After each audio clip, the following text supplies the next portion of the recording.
Le gouvernement est-il vraiment crédible avec son plan financement défense? Face aux menaces grandissantes, le gouvernement cherche 5 milliards d'euros. Cet argent ne peut pas venir de l'État, qui n'a plus rien.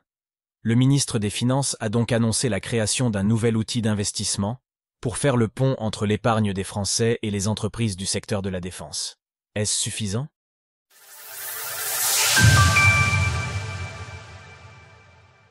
Les entreprises de la défense en mal de financement. Le ministre des Finances, Éric Lombard, vient de présenter les premiers contours d'un produit d'épargne censé faire le pont entre les particuliers et les entreprises du secteur de la défense. Ces dernières manquent cruellement de soutien financier. En effet, durant de nombreuses années, tout le système de financement classique, qui repose sur les banques, a snobé les entreprises de la défense. Hormis les grands groupes cotés en bourse, comme Thales ou Dassault Aviation, les startups, PME et TPE du secteur étaient sur le banc de touche. Une situation critique, car les grands groupes reposent justement sur ces entreprises pour assurer leur fonctionnement. C'est par exemple une petite entreprise qui fournit le combustible nécessaire aux missiles M51 qui portent notre dissuasion nucléaire. D'autres petites entreprises sont simplement forcées de mettre la clé sous la porte, faute de financement. Une situation qui nous a coûté, le SpaceX français, une bonne dizaine de fois, selon un professionnel du secteur. Aujourd'hui, le gouvernement propose de réinventer la roue. Nous avons déjà des solutions pour investir dans les PME et TPE de la défense. En 2022, la BPI faisait le tour des villes en dépensant l'argent public. Aujourd'hui, nous devons faire appel aux acteurs privés en urgence. La solution proposée par Éric Lombard semble aller dans le bon sens, bien que ce soit encore insuffisant. L'idée même de mettre en place des sources de financement pour la défense reste évidemment positive. Le ministre des Finances a présenté son projet jeudi matin. En collaboration avec BPI France, qui tient plus ou moins lieu de fonds souverains français, un produit d'épargne va permettre aux Français d'investir, à partir de 500 € et pour un maximum de quelques milliers d'euros, dans les entreprises du secteur.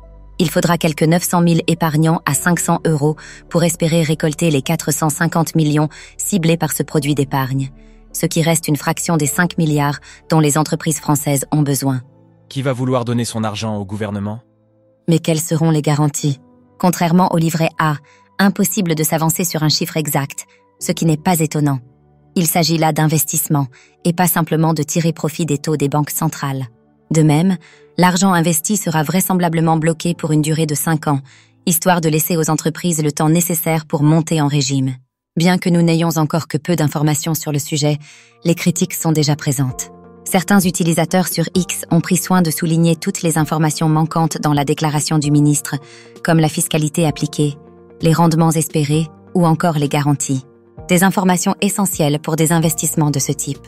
En plus d'un flou artistique savamment cultivé par le ministre, le manque de confiance globale que les citoyens français ont à l'égard du gouvernement n'aide pas.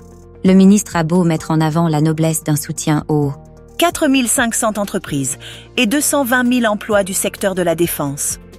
Il en faudra plus pour convaincre les épargnants de donner de l'argent à une administration qui a manifestement un gros problème avec la gestion de son budget.